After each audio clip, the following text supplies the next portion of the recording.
एक बात पूछनी थी ऐसी आपसे कि 30 सालों से आपकी गवर्नमेंट है, अभी तक कोई ऐसा हॉस्पिटल नहीं बना पाकिस्तान में जिसपे आपकी सर्जरी हो सके। नहीं, 30 साल हो गए।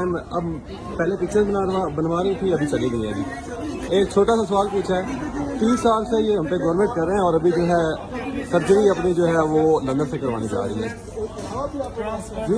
क्या जो क्रिटिसाइज करने के अलावा नहीं, वो उनसे सवाल पूछा, उसके बाद जो है चली गई हैं, भाग गई हैं। पहले जो है वो बात कर रही थी। 30 साल से रंजीत सिंह के बाद इन्होंने सबसे ज्यादा हम पे हुकूमत किया है और अपनी सर्जरी करवाने के लिए लंदन जा रही है।